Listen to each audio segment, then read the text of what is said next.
Segunda parte, capítulo 54, que trata de cosas tocantes a esta historia y no a otra alguna. Resolviéronse el duque y la duquesa de que el desafío que Don Quijote hizo a su vasallo por la causa ya referida pasase adelante, y puesto que el mozo estaba en Flandes, a donde se había ido huyendo por no tener por suegra a doña Rodríguez, ordenaron de poner en su lugar a un lacayo gascón que se llamaba Tosilos, industriándole primero muy bien de todo lo que había de hacer.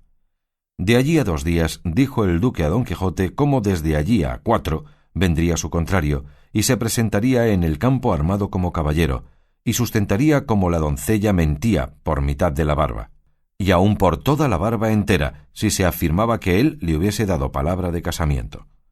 Don Quijote recibió mucho gusto con las tales nuevas, y se prometió a sí mismo de hacer maravillas en el caso, y tuvo a gran ventura habérsele ofrecido ocasión donde aquellos señores pudiesen ver hasta dónde se extendía el valor de su poderoso brazo. Y así, con alborozo y contento, esperaba los 4 días que se le iban haciendo, a la cuenta de su deseo, 400 siglos. Dejémoslos pasar nosotros como dejamos pasar otras cosas, y vamos a acompañar a Sancho, que, entre alegre y triste, venía caminando sobre el rucio a buscar a su amo, cuya compañía le agradaba más que ser gobernador de todas las ínsulas del mundo. Sucedió, pues, que no habiéndose alongado mucho de la ínsula del su gobierno, que él nunca se puso a averiguar si era ínsula, ciudad, villa o lugar la que gobernaba, vio que por el camino por donde él iba venían 6 peregrinos con sus bordones, de estos extranjeros que piden la limosna cantando, los cuales, en llegando a él, se pusieron en ala, y levantando las voces todos juntos comenzaron a cantar en su lengua lo que Sancho no pudo entender, sino fue una palabra que claramente pronunciaba limosna, por donde entendió que era limosna la que en su canto pedían, y como él, según dice Cide Hamete, era caritativo además, sacó de sus alforjas medio pan y medio queso, de que venía proveído, y dióselo, diciéndoles por señas que no tenía otra cosa que darles. Ellos lo recibieron de muy buena gana y dijeron: «¡Guelte! ¡Guelte!». «No entiendo», respondió Sancho. «¿Qué es lo que me pedís, buena gente?».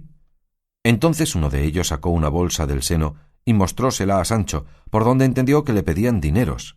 Y él, poniéndose el dedo pulgar en la garganta y extendiendo la mano arriba, les dio a entender que no tenía óstugo de moneda, y picando al rucio rompió por ellos. Y al pasar, habiéndole estado mirando uno de ellos con mucha atención, arremetió a él, y echándole los brazos por la cintura, en voz alta y muy castellana dijo: «¡Válame Dios! ¿Qué es lo que veo? ¿Es posible que tengo en mis brazos al mi caro amigo, al mi buen vecino Sancho Panza? Sí tengo, sin duda, porque yo ni duermo ni estoy ahora borracho». Admiróse Sancho de verse nombrar por su nombre y de verse abrazar del extranjero peregrino, y después de haberle estado mirando, sin hablar palabra, con mucha atención, nunca pudo conocerle, pero viendo su suspensión, el peregrino le dijo: «¿Cómo? ¿Y es posible, Sancho Panza, hermano, que no conoces a tu vecino Ricote el Morisco, tendero de tu lugar?».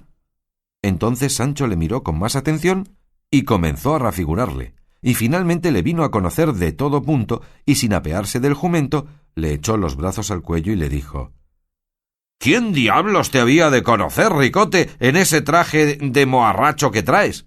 Dime, ¿quién te ha hecho franchote, y cómo tienes atrevimiento de volver a España, donde si te cogen y conocen, tendrás harta mala aventura?»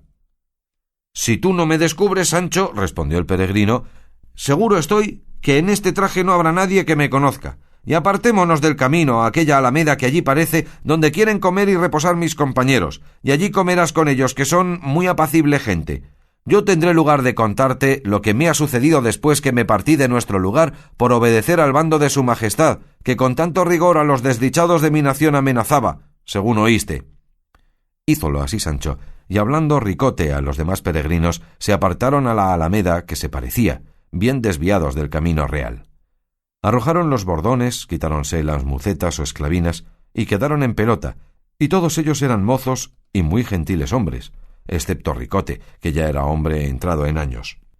Todos traían alforjas, y todas, según pareció, venían bien proveídas, a lo menos de cosas iniciativas y que llaman a la sed de 2 leguas. Tendiéronse en el suelo, y haciendo manteles de las hierbas, pusieron sobre ellas pan, sal, cuchillos, nueces, rajas de queso, huesos mondos de jamón, que si no se dejaban mascar, no defendían el ser chupados. Pusieron asimismo un manjar negro que dicen que se llama cavial, y es hecho de huevos de pescados, gran despertador de la colambre. No faltaron aceitunas, aunque secas y sin adobo alguno, pero sabrosas y entretenidas. Pero lo que más campeó en el campo de aquel banquete fueron 6 botas de vino, que cada uno sacó la suya de su alforja, hasta el buen Ricote, que se había transformado de morisco en alemán o en tudesco, sacó la suya, que en grandeza podía competir con las 5.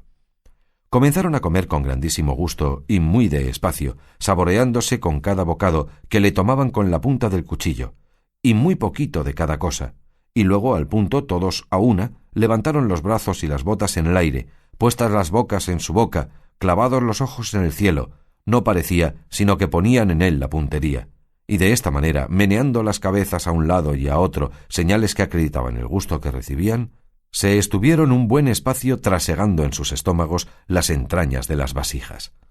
Todo lo miraba Sancho, y de ninguna cosa se dolía, antes por cumplir con el refrán que él muy bien sabía de «cuando a Roma fueres, haz como vieres», pidió a Ricote la bota y tomó su puntería como los demás, y no con menos gusto que ellos.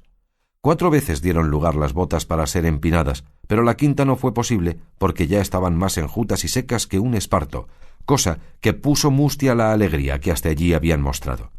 De cuando en cuando juntaba alguno su mano derecha con la de Sancho y decía: «Español y tudesqui, tuto uno, bon compaño». Y Sancho respondía: «Bon compaño, jura di».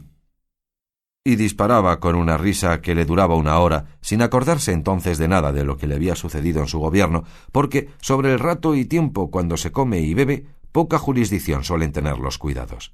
Finalmente, el acabársele el vino fue principio de un sueño que dio a todos, quedándose dormidos sobre las mismas mesas y manteles. Solos Ricote y Sancho quedaron alerta, porque habían comido más y bebido menos, y apartando Ricote a Sancho, se sentaron al pie de una haya, dejando a los peregrinos sepultados en dulce sueño. Y Ricote, sin tropezar nada en su lengua morisca, en la pura castellana, le dijo las siguientes razones. «Bien sabes, oh Sancho Panza, vecino y amigo mío, cómo el pregón y bando que su majestad mandó publicar contra los de mi nación puso terror y espanto en todos nosotros, a lo menos en mí le puso, de suerte que me parece que antes del tiempo que se nos concedía para que hiciésemos ausencia de España, ya tenía el rigor de la pena ejecutado en mi persona y en la de mis hijos.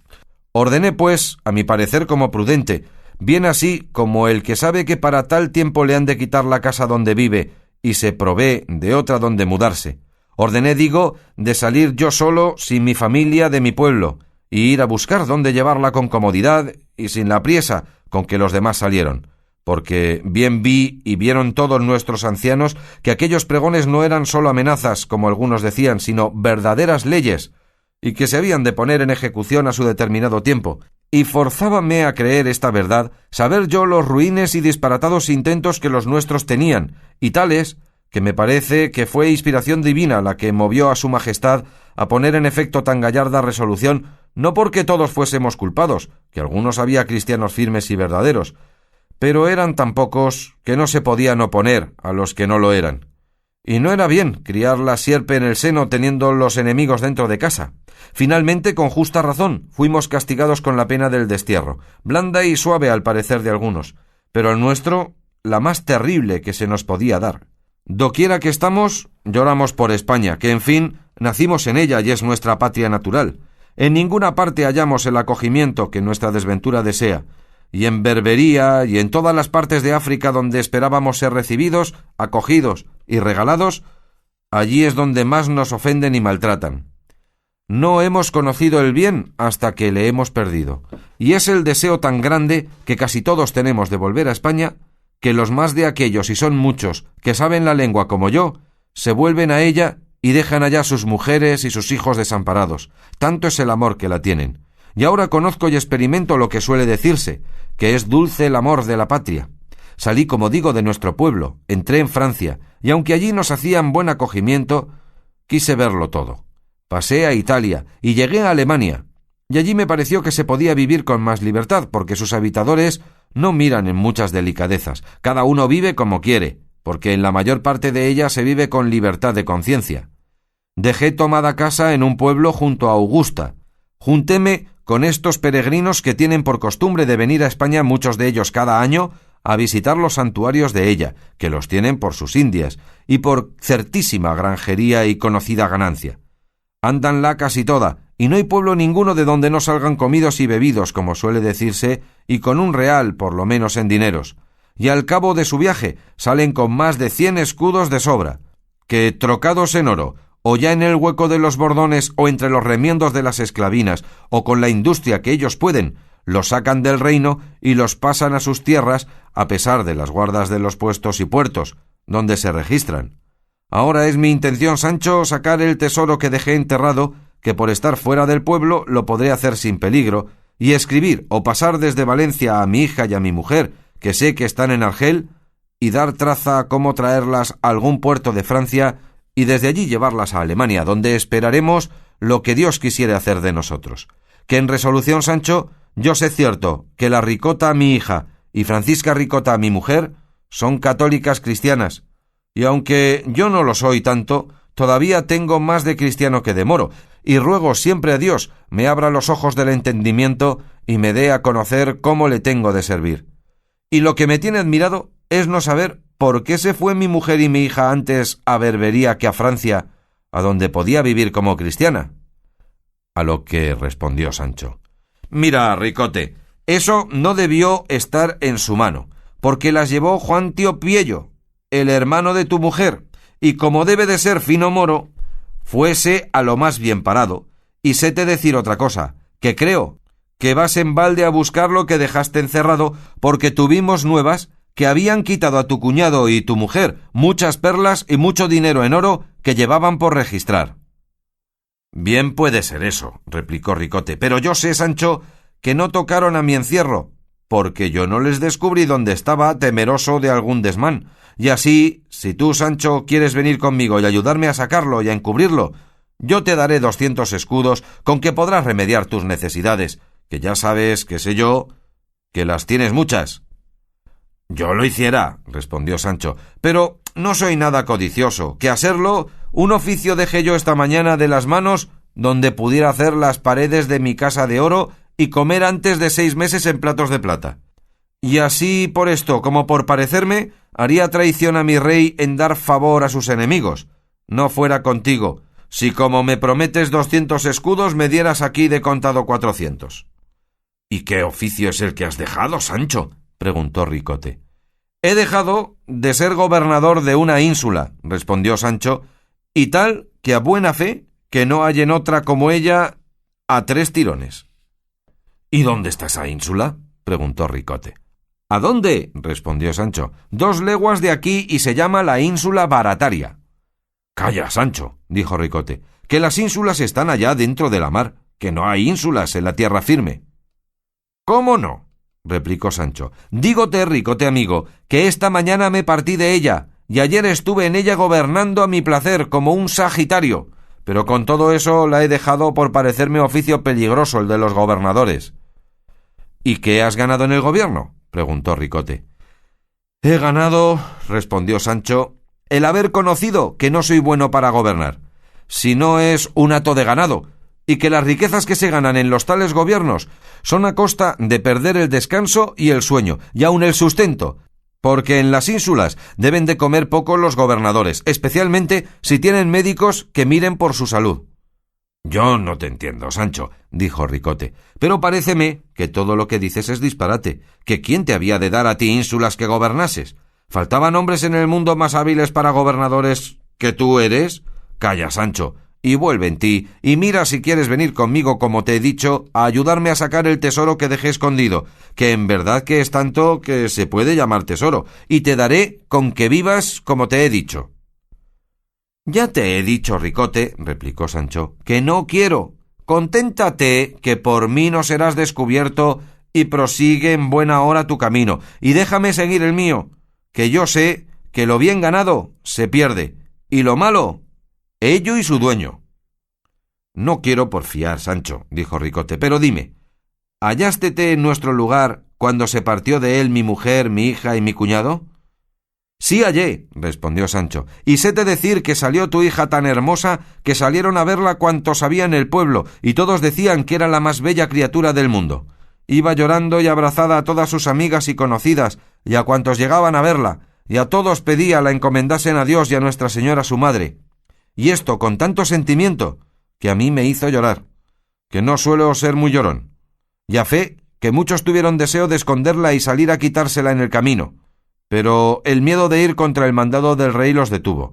Principalmente se mostró más apasionado don Pedro Gregorio, aquel mancebo mayorazgo rico que tú conoces, que dicen que la quería mucho, y después que ella se partió nunca más él ha aparecido en nuestro lugar, y todos pensamos que iba tras ella para robarla, pero hasta ahora no se ha sabido nada.